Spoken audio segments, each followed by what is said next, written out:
Bienvenue à vous tous. Cher être souverain du vin, assassiné cadeau. Les actualités, des fêtes. C'est.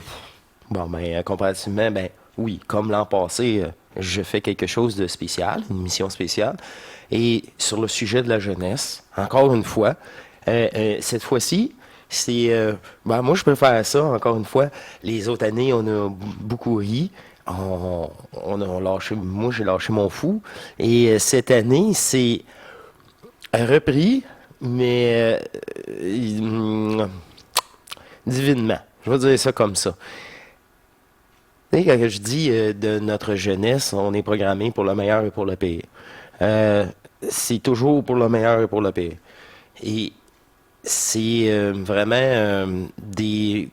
C'est vraiment spécial. C'est un ciné cadeau très spécial. J'ai retrouvé, et j'ai repris, et j'ai fait un montage d'une personne qui prend les anciennes émissions des années 80, surtout, un petit peu de 90, mais moi je focus sur les années 80, que ça prend un certain âge déjà de 8, 10, 12, tu sais, vous savez, dans ces âges-là, c'est très critique pour comprendre le message qu'il a passé dans ces animés de l'époque. Et il y en a de tous les sorts. Et c'est ça qu'il est proposé. Un retour en arrière sur... on regarde ça, puis on regarde ça, puis les nouvelles... C'est quoi le nouveau bonhomme, là? C'est la grosse boîte. Ça a tout coupé à partir des 95 et même quand, en tout cas, la limite c'est 90, tant qu'à moi, il n'y avait plus rien de bon vraiment, euh, comment je peux dire ça, intéressant. Pas au-delà quelque chose d'utile, enfin. Bref, c'est c'est à vous de voir. C'est vraiment, moi, ça me fait tellement plaisir. Et tout cela, je vous fais un petit montage pour vous. C'est c'est dans le même, encore là. C'est les dessins animés de l'époque, ce qu'il y avait à nous dévoiler. Remarquez que le dernier exemple a été mis sur hors matrice dans un flash vidéo directement. C'est ça c'est fini avec cette finale-là. Là. Vous l'avez peut-être déjà vu, mais tous les autres. C'est la même chose quand on dit le magicien d'Oz. C'est tous des films qui laissent son genre un petit peu, tu sais, qui a quelque chose de plus. Pas juste une superficielle. Une étape et une deuxième couche, une troisième couche. C'est ça. Tu sais, c'est tout été repris et peaufiné. C'est juste, comment je peux dire ça, des inspirations pour nous qui sommes dans le jeu. C'est juste des symboles. Encore une fois. Mais, maudit que ça, là, ça a fait un travail. Veux pas. On est contaminé, mais un peu moins. Puis encore là, si le personnage il prend tellement d'ampleur dans la vieillesse, l'enfant disparaît. C'est ça qui est terrible aussi. C'est pour ça que moi, là, ça me fait tellement plaisir, c'est l'enfant, là. Là, c'est le fond. On revient en enfance, intelligent en plus. Euh, Intelligent dans le sens, comment je peux dire ça, être capable de voir les subtilités, être capable de les comprendre, et ne plus même, comment je peux dire ça, on est rendu, c'est ça, là, ça c'est pour les enfants. Fait que là, faut pas, hein, il y a des certains propos, même je trouve, oh là là, pour des enfants, là, c'est wow! Bref, je vous laisse. J'espère que vous allez avoir autant de plaisir que moi. Je suis en parallèle en ce moment à faire. Je suis inspiré pour une autre vidéo, la 301. J'espère que vous avez aimé la 300. Et je reviens avec vous avec une deuxième arme divine. Et c'est le rire. Et oui. Fait que cela, je pense que vous allez déjà voir cette émission. Ben, ouais, cette émission-là, la 301, avant ce ciné-cadeau. Mais en ce moment, je fais les deux en parallèle et c'est très drôle. Je vous laisse là-dessus. J'espère que vous allez avoir autant de plaisir à redécouvrir notre jeunesse ou des fois, c'est des choses qu'on a manquées, hein. Moi, j'avais pas le câble, ces choses-là. Fait que c'est moins facile, mettons. C'est peut-être mieux comme ça, parce qu'aussi, on n'a pas les choses peut-être publicitaires, ces choses-là de télévision qu'on avait beaucoup moins à l'époque. On était ces trois postes de télévision, hein. Fait que c'est une autre époque. Je vous dis à la prochaine. Portez-vous bien. Profitez encore de ces moments. Euh, Forcez-vous pas, c'est dans le présent. Plus, on s'écoute au fur et à mesure. Comme ça, on n'est jamais dans la confrontation. Je vous embrasse, je vous dis bonne écoute, amusez-vous bien. C'est ce ciné-cadeau, un mix comme que je vous propose. Ça me fait plaisir. Oh, j'aime vraiment ça. En plus, ouais, c'est ça. Le gamin en nous réapparaît. Et la gamine, dansons ensemble. Je vous laisse, il dit bonne fête et profitez-en, portez-vous bien. Je vous embrasse. Joyeuse fête et à très bientôt. Au revoir, mes chers divins.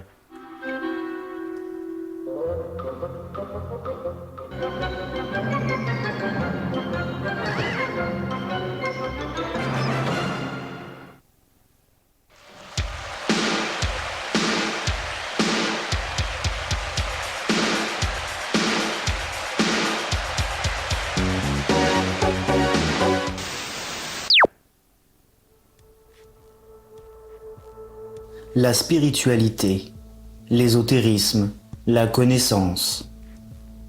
Tous ces termes sont généralement associés à un enseignement fastidieux et long que l'on doit parcourir de manière isolée, cherchant désespérément dans les ténèbres une infime parcelle de lumière. Pourtant, à en juger par les statistiques de cette chaîne YouTube, la majorité d'entre vous ont eu, à l'instar de votre serviteur, l'insigne honneur de connaître une temporalité unique, une période particulière de notre histoire plus que récente, qui a littéralement imprégné celles et ceux qui l'ont traversée. Je parle tout simplement des années 80 et 90. Si l'idiocratie semble aujourd'hui être le maître mot en matière de transmission du savoir, il semble indéniable au vu des faits que les 2 décennies qui ont précédé le second millénaire ont profondément inscrites dans les cerveaux des jeunes gens de l'époque des notions aujourd'hui trop souvent ignorées des nouvelles générations. Si je vous disais que les dessins animés et magazines pour enfants des années 80 et 90 étaient pour partie des enseignements ésotériques, me croiriez-vous ? Bien évidemment, rien de comparable avec les chefs-d'œuvre actuels tels que Peppa Pig, la Patte Patrouille ou Pokémon. Mais vous allez pouvoir constater par vous-même que les anciens programmes pour enfants étaient en réalité une véritable source initiatique. Je vous parle d'un temps que les moins de 20 ans ne peuvent pas connaître. C'est pourquoi je vais une fois de plus faire mon père Castor et vous narrer quelques exemples précis attestant de cette notion initiatique. Bien évidemment, cette liste n'est pas exhaustive et d'autres exemples, probablement innombrables, mériteraient d'être soulevés. Mais la factualité de ce que nous allons voir ensemble ne laisse que peu de place au doute. Pour toutes celles et ceux ayant connu cette époque audiovisuellement extrêmement riche et diversifiée, les exemples que nous allons voir ne manqueront pas de susciter nostalgie et plaisir. Je rappelle au passage, pour les plus jeunes qui visionneraient cette vidéo, qu'à cette époque, les dinosaures avaient déjà disparu de la surface de la Terre et que Internet n'existait pas, ce qui, par conséquent, offrait aux dessins animés une importance considérable dans la vie des enfants.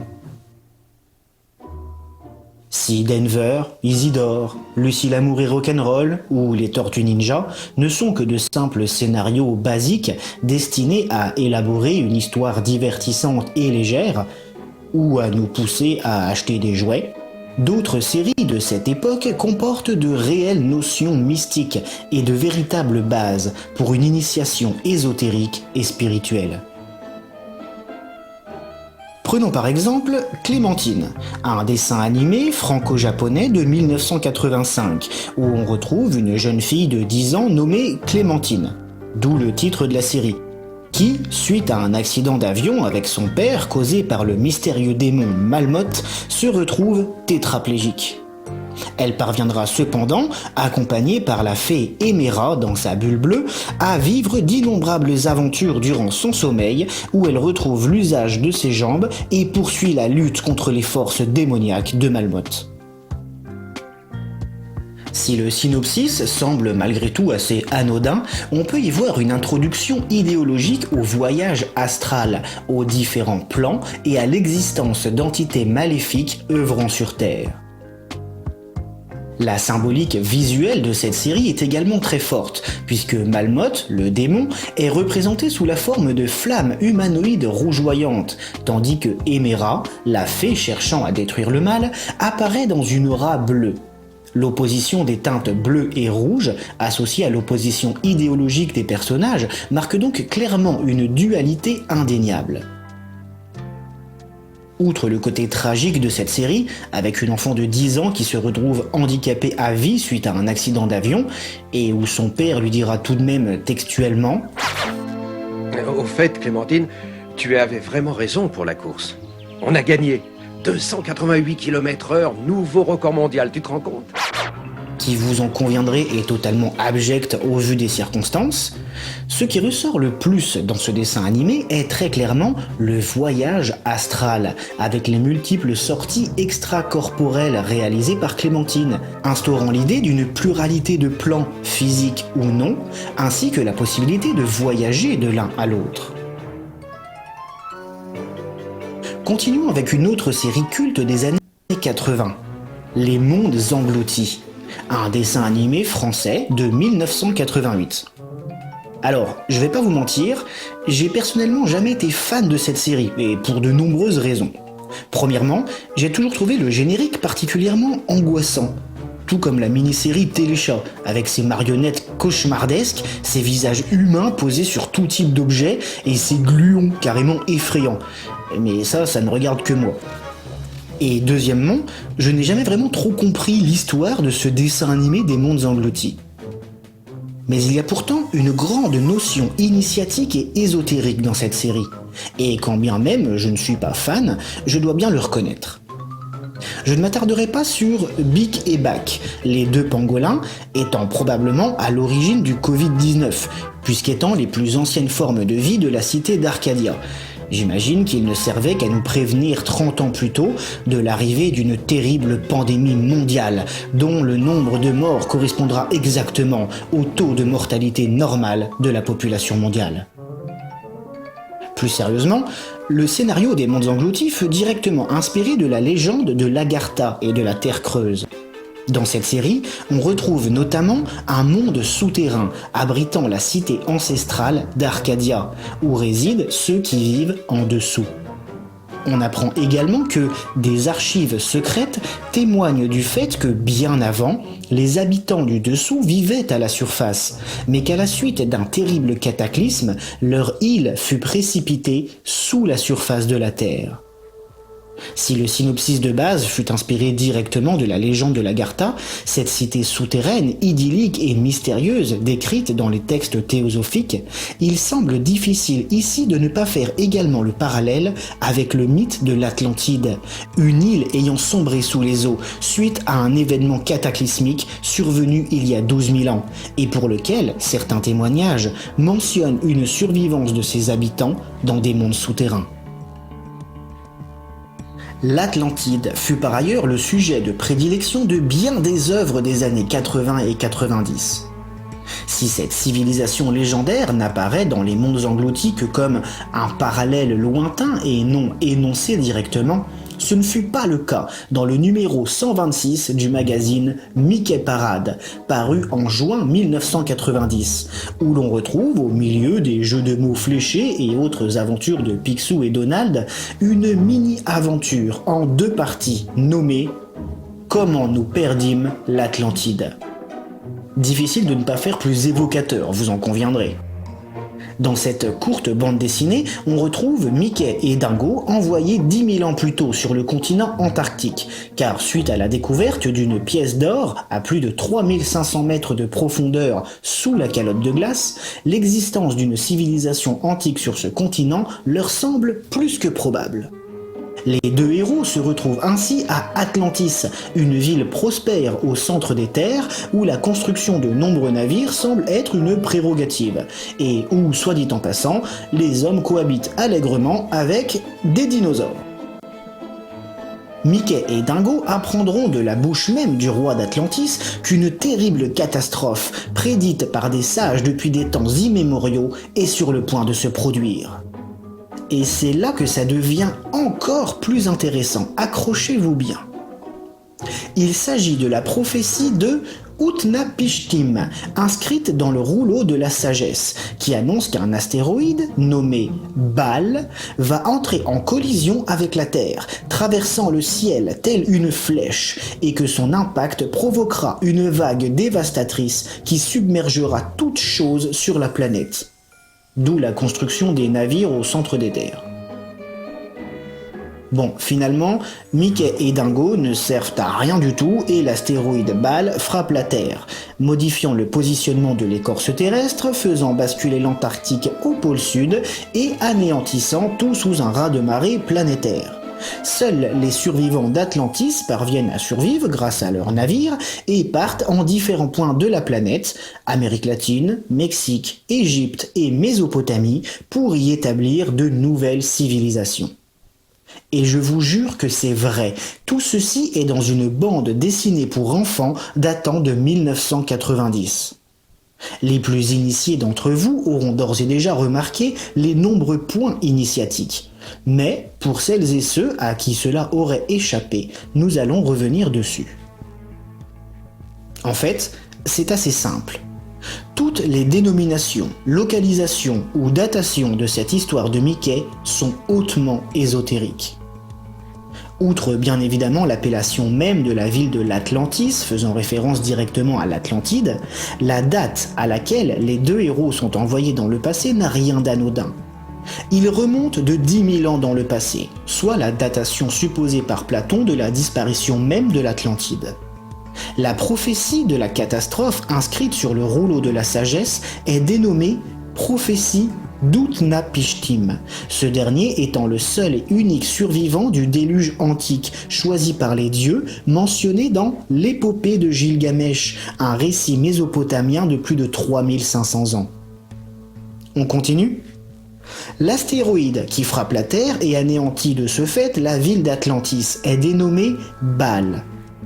Or, dans certains textes théosophiques, l'illustre civilisation atlante fut sujette à une division idéologique de ses dirigeants, avec d'un côté les fils de l'un, œuvrant dans la tradition et le respect de la vie, et de l'autre les fils de Baal, nourris par l'ego et ne convoitant que pouvoir matériel, richesse et domination du monde. Donc, d'une certaine manière, Baal est responsable de la disparition de l'Atlantide, tout comme l'astéroïde du même nom est responsable de celle d'Atlantis dans la BD de Mickey. Un dernier pour finir ? Les localisations précises où les survivants d'Atlantis se rendent afin de faire renaître des civilisations humaines. Nous y retrouvons le Mexique, siège des Mayas avec leurs pyramides et leurs calendriers légendaires, mais également la Cordillère des Andes avec les constructions cyclopéennes du Pérou et les pierres d'Ica montrant des hommes cohabitant avec des dinosaures. Les survivants d'Atlantis ont également, dans cette bande dessinée, migré vers l'Égypte, au lieu de l'ésotérisme et de l'initiation de l'Antiquité, et vers la Mésopotamie, reconnue historiquement comme le berceau de l'humanité, de l'écriture et de la civilisation moderne. Et je vous passe bien évidemment le raz-de-marée planétaire qui submerge tout et détruit complètement l'ancien monde, représentant le légendaire déluge biblique ou la mythique disparition de l'Atlantide sous les eaux. Là, franchement, si vous n'êtes pas convaincu avec tout ça, je sais pas ce qu'il vous faut. Quoique... Si, attendez, j'ai encore quelques trucs pas piqués des hannetons. Quand on parle de dessins animés des années 80 et d'ésotérisme, il y a une série qui revient systématiquement.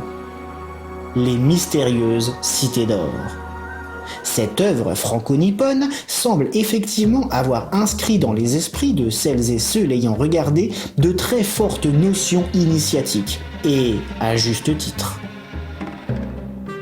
Bon, déjà, l'histoire se déroule au XVIe siècle en Amérique du Sud, au cœur des explorations de ces terres lointaines et mystérieuses. Et en bonus, à la fin de chaque épisode, on avait un super mini-documentaire sur les cultures, la faune et la flore de cette partie du monde. Mais surtout, ce dessin animé regorge de symboliques et de notions très particulières. Pour commencer, les deux personnages principaux, à savoir Esteban et Zia, portent autour du cou des pendentifs hautement symboliques. Esteban, le jeune garçon espagnol de 12 ans, et Zia, la jeune fille inca, arborent des médaillons représentant une lune et un soleil imbriqués. Outre le fait que ces pendentifs symbolisent l'union sacrée, celle de la lune et du soleil, du jour et de la nuit, et donc l'unité et le tout, ils sont indispensables pour trouver la voie des cités d'or. Nous avons donc ici la symbolique du soleil et de la lune associée à l'opposition homme-femme et même européen et inca. La confrontation de deux mondes, de ces opposés ne formant pourtant qu'un seul et unique tout, y est déjà admirablement représenté. Ensuite, cette série met en avant la quête de l'or, celui des 7 cités d'or légendaires des Incas. Ce métal possède également une symbolique ésotérique et alchimique très particulière. Outre son simple intérêt pécunier pour l'homme de base, l'homme est le métal des dieux, le plus noble, le plus pur, celui qui ne s'altère pas, qui symbolise la lumière céleste, la chaleur de la vie. Et c'est par ailleurs sa rareté qui lui confère son immense valeur. Si trouver la mythique cité d'or Inca apparaît aux yeux de beaucoup comme l'assurance d'une richesse sans limite, elle symbolise également le fait de se rapprocher du divin, de parvenir au rang des dieux, à la lumière totale des cieux. On notera par ailleurs que les fameuses cités d'or Inca sont en réalité des salles d'archives monumentales, nommées le Grand Héritage, couplées à des espèces de centrales technologiques solaires. La notion même de l'or y est donc associée directement à la connaissance des anciens, au savoir antique des illustres civilisations avancées. Du coup, ils auraient presque pu appeler ce dessin animé les mystérieuses cités de la connaissance. Mais bon, c'est vrai que ça claque moins, je vous l'accorde. Les informations ésotériques de ce dessin animé sont tout bonnement impressionnantes, ce qui explique probablement pourquoi les mystérieuses cités d'or apparaît en pole position des séries initiatiques pour beaucoup de personnes. Prenons par exemple le 3e personnage principal, Tao, présenté comme ultime descendant du peuple de Mu. Le chara-design et la vision du monde de ce personnage, extrêmement chamanique, s'accordent parfaitement avec la représentation de la civilisation de Mu que l'on peut retrouver dans les textes théosophiques, maîtrisant les forces naturelles telles que le prana, ayant servi à déplacer les statues Moai de l'île de Pâques par exemple. La notion même d'une civilisation antique avancée, établie au cœur de l'océan Pacifique et maîtrisant les forces naturelles du soleil, y est donc présentée. Mais on y aborde également le conflit ancestral et destructeur entre l'empire de Mu et celui d'une grande civilisation antique, n'étant autre que celle de l'Atlantide. D'ailleurs, à propos de l'Atlantide, si on apprend dans la série qu'elle fut détruite en même temps que Mu, suite à la terrible guerre qui opposa ces deux illustres civilisations, on découvre à la fin de l'histoire que les Olmecs ne sont autres que les descendants directs des Atlantes, et plus précisément des combattants atlantes qui se seraient cryogénisés dans le passé pour pouvoir poursuivre leur combat contre Mu dans le futur, enfin leur futur, qui s'avère donc être notre présent. Enfin notre présent passé du XVIe siècle. Bref, vous m'avez compris quoi. En plus, dès le début de la série, Tao, le descendant de Mu, ne peut pas piffrer Esteban, et ce parce qu'il est persuadé qu'Esteban est un survivant atlante. La guerre ancestrale entre Mu et l'Atlantide y est donc déjà présentée et ancrée de manière viscérale dans la psychologie des personnages. Le pire là-dedans, c'est que les millénaires de congélation des Atlantes ont littéralement altéré leur génome, les rendant totalement déficients. Et honnêtement, vu leur tronche, ça colle plutôt bien. Parce que franchement, ils ont pas l'air frais les mecs. Bref, outre le côté survivance atlante au travers des âges, on peut également faire un parallèle avec les réticuliens, les fameux petits gris de Roswell, qui, si on en croit certains témoignages, seraient en quête de génomes frais afin de remédier aux problèmes génétiques de leur espèce. Dans l'épisode 29, intitulé « La base des Olmecs », Esteban, Zia et Tao sont carrément enlevés par les Olmecs, qui décident de leur prélever des cellules pour se les retransfuser, afin de tenter de sauver leur génome et de parer leur vieillissement. Là c'est de l'adrénochrome ou je m'y connais pas. Pour finir avec les notions initiatiques et symboliques des mystérieuses cités d'or, parlons de la technologie ancestrale illustrée dans cette série. Deux engins sont particulièrement intéressants au vu de l'époque à laquelle se déroule cette histoire. Premièrement, le Grand Condor. Vous pouvez pas le louper, on le voit direct dans le générique. Cet aéronef en forme d'oiseau est initialement associé à un avion en or, mais il n'en est rien. Il est en réalité issu de la technologie antique de la civilisation de Mu et en oricalque, lui permettant de puiser son énergie directement du soleil. Du coup, pour un appareil qui apparaît au XVIe siècle, c'est plutôt classe et assez futuriste quand même. Le second engin technologique de cette série est le Solaris, un gigantesque navire narré comme une légende inca mais qui se révélera bien réel. Étant également un héritage de la technologie de Mu, le Solaris, au même titre que le Grand Condor, est constitué d'oricalque, lui permettant de tirer son énergie directement du soleil. Avec ces deux engins, on retrouve encore la symbolique du duo primordial, au même titre qu'avec les pendentifs du Soleil et de la Lune d'Esteban et Zia. Le Grand Condor et le Solaris représentent les deux oppositions technologiques, l'avion et le bateau, associés directement à deux éléments primaires, l'air et l'eau.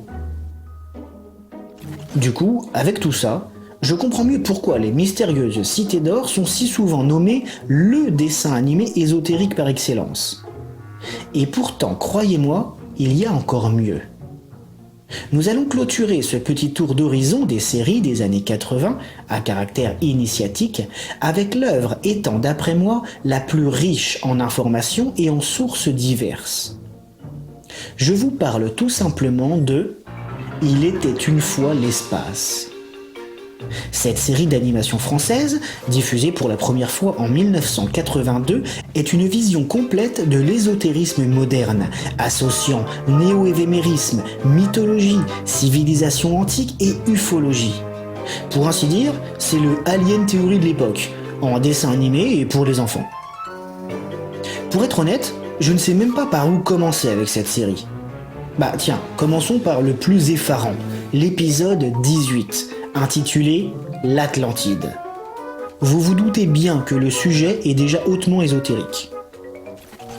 Dans cet épisode, Pierrot et Psy, deux des personnages principaux, sont en voyage sur la Terre, où Maestro leur présente l'un de ses amis, un capitaine Gouanche, qui s'avérera être un descendant de l'illustre cité antique de l'Atlantide.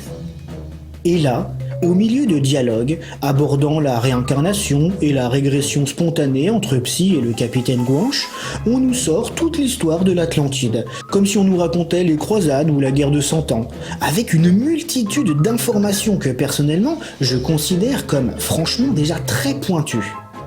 On nous présente donc la civilisation de l'Atlantide, ayant vécu il y a environ 10 000 ans comme une haute société avancée, qui, suite à une guerre interne entre ceux qui désirent la paix et ceux qui souhaitent étendre leur influence, se voit disparaître soudainement lors d'un terrible cataclysme. Pour faire simple, toutes les informations capitales sur l'Atlantide y sont mentionnées. La division de cette haute civilisation entre deux groupes distincts avant sa chute, avec les fils de l'un d'un côté, bons et sages, et les fils de Baal de l'autre, guerriers et destructeurs. Ajoutez à cela la disparition soudaine, brutale et totale du territoire atlante lors d'une terrible catastrophe, Le fait que le peuple des Guanches soit les descendants directs des Atlantes, la réincarnation sur plusieurs millénaires et la régression spontanée en fonction des lieux ou des personnes que vous rencontrez, et vous avez l'épisode ésotérique ultime par excellence. Mais le pire, c'est que cette série ne se limite pas à cet épisode. La liste est longue comme un jour sans pain. Tenez, prenez l'épisode 2 par exemple, intitulé « Les Sauriens ». Je vous le donne en mille, de quoi ça parle? De reptiliens humanoïdes ayant établi une civilisation sur leur planète. Bon, certes, ils sont primitifs dans le dessin animé, du genre évolués comme des hommes de Cro-Magnon, mais en mode homme-lézard. Mais mince, ils sont télépathes, ils ont établi une stratégie de survie en régulant leur population, et ils ont éradiqué une autre espèce de reptiliens de leur planète, des crocodiliens avec qui ils ont été en guerre. On a donc clairement ici une notion de race humanoïde exogène de type reptilienne. Et ça vaut ce que ça vaut, mais en plus, ils ne sont pas présentés comme super sympathiques, c'est déjà ça. On continue ? Ok, épisode 5, intitulé « Les Cro-Magnons ». Dans cet épisode, nos héros débarquent sur une planète peuplée d'hommes primitifs, d'où le titre. Jusque-là, rien de bien extraordinaire, me direz-vous. Sauf que, suite aux connaissances assez poussées en astronomie du maestro de cette planète, nos héros lui demandent d'où il tient de telles informations sur les constellations, planètes et autres fonctionnements du cosmos. On apprend ainsi de la bouche du maestro Cro-Magnon de cette planète que jadis, pour eux, il y a des millénaires, cette planète abritait une civilisation hautement avancée et développée, mais que suite à sa disparition quasi totale et soudaine, seules quelques notions de ce savoir se sont transmises au cours des âges parmi les survivants, offrant à ce peuple de l'âge de pierre renaissant de ses cendres des connaissances bien plus avancées dans certains domaines que ce qu'elle devrait posséder. On a donc ici clairement la notion du savoir perdu de civilisation antique, avec quelques brides de souvenirs qui traversent le temps et imprègnent les nouvelles civilisations primitives. On peut donc clairement y voir un rapport avec des découvertes archéologiques et des civilisations antiques dont les connaissances dépassent l'âge de leur développement. L'Égypte antique et la Mésopotamie par exemple, qui sortent de terre soudainement à la fin de l'âge de pierre, totalement formées socialement, spirituellement et intellectuellement, semblent davantage être le souvenir d'une civilisation disparue que l'évolution linéaire de l'espèce humaine. À moins que ces connaissances ne leur aient été données par une autre civilisation, divine et exogène. Ce qui nous amène à l'épisode 7 d'Il était une fois l'espace, intitulé « La planète Mytho ». Cette fois-ci, nos héros débarquent sur une planète où réside une civilisation humaine relativement primitive, mais socialement assez développée. À vue de nez, je dirais à mi-chemin entre l'âge de pierre et l'Antiquité. Bref, il se trouve que sur cette planète Mytho se trouve un vaisseau spatial écrasé depuis des lustres au sommet d'une montagne. Et je vous le donne en mille, c'est l'Olympe. Les occupants de ce vaisseau, des humanoïdes à la technologie avancée et à la longévité extrême, s'avèrent bloqués sur cette planète car ils ne peuvent pas réparer leur vaisseau par manque de matériaux. Du coup, puisqu'ils vivent super longtemps, qu'ils sont plus grands et plus forts que les autochtones de cette planète et qu'ils possèdent des armes de dingue, ils passent pour des dieux auprès des habitants, régissant leur vie, instaurant les lois et parfois cherchant à séduire les belles primitives. Si ça c'est pas du néo-évémérisme à la sauce mythologie grecque, je sais pas ce qu'il vous faut. On a clairement un peuple exogène plus évolué que le peuple endémique, avec des caractéristiques naturelles et technologiques plus développées, qui deviennent littéralement des dieux pour les malheureux primitifs autochtones. Et le pire, c'est que quand nos héros leur proposent de les aider à réparer leur vaisseau Olympe pour qu'ils puissent retourner chez eux, les dieux refusent, car au final, ils préfèrent leur statut divin à leur vie normale. Cette série est un véritable nid de notions ésotériques et initiatiques. Le pompon revient tout de même au dernier épisode, le 26, où l'on découvre carrément des niveaux supérieurs d'évolution. Si, je vous jure. Suite à la grande bataille finale qui oppose toutes les formes d'humanité de la galaxie à la civilisation mécanique des robots nés de l'intelligence artificielle, nos héros rencontrent une forme de pensée supérieure qui leur explique qu'à l'origine, tout n'était qu'esprit et que l'univers et l'humanité furent créés pour expérimenter la matérialité. Le Gugus précise même que le but de toute humanité, quelle qu'elle soit, est de retourner vers la source originelle, et que pour cela, les hommes doivent combattre leurs instincts primitifs et s'élever spirituellement par leur propre travail personnel. Bref, il nous stipule que la matérialité n'est en rien l'absolu et que l'essence même de l'homme est immatérielle et qu'il doit tendre vers sa propre élévation. Du coup, c'est quand même pas mal niveau ésotérique et initiation spirituelle pour un dessin animé pour gamins, vous trouvez pas ? Surtout que ce passage survient dans les 5 dernières minutes du dernier épisode. Ça fait quand même 25 épisodes et demi qu'on nous bassinait avec la Confédération Galactique, le niveau d'évolution matérielle des différentes civilisations, leur technologie, leurs armes, leurs vaisseaux. Et là, bam! Dans les 5 dernières minutes du truc, on nous balance que, non en fait, seule l'élévation spirituelle compte et que la matérialité n'est en rien la finalité de la vie. Et en plus, c'est 5 vraies minutes montre en main. Pas comme les 5 minutes de Freezer sur la planète Namek qui ont duré 2 heures, 38 minutes et 55 secondes. Eric, je vous aurais au moins apporté un peu de nostalgie et le sourire. Et ça n'a pas de prix. Il existe probablement encore bien d'autres exemples de séries, de dessins animés ou de littérature pour enfants des années 80 et 90 qui regorgent de notions ésotériques et initiatiques. Mais ces quelques exemples suffiront, je pense, à attester de l'immense volonté de cette époque à transmettre un savoir, des connaissances, et à tenter d'instaurer dans les jeunes esprits des générations futures, que nous sommes aujourd'hui, les graines de cette soif de découverte, d'ouverture d'esprit et de vérité cachée. Et si jamais je n'avais strictement rien compris, et que tout s'avérait totalement faux, issu de mon simple esprit complotiste irrationnel, je reste persuadé que cette vidéo aura suscité toute l'émotion et la nostalgie voulue pour celles et ceux qui, au fond de leur cœur, restent et resteront toujours les enfants qu'ils étaient à cette époque. Y a-t-il quelque chose en particulier que je peux faire pour toi ce soir? Qu'est-ce que vous diriez si je vous disais qu'en réalité, je suis pas vraiment là? Je suis en train de streamer sur Twitch et de jouer à un jeu qui s'appelle Skyrim, et vous, en réalité, vous n'êtes que des personnages dans un jeu vidéo. Eh bien, si c'est le cas, vous avez l'imagination bien débordante. Mais ici, dans le Sleeping Giant, nous vivons notre vie telle qu'elle est dans ce monde fictif de Skyrim. Ah. Mais dites-moi, qu'est-ce qui vous amène à discuter avec moi, même si je suis juste un personnage de jeu vidéo? Ah, ça c'est vraiment bizarre comme discussion. Désolé.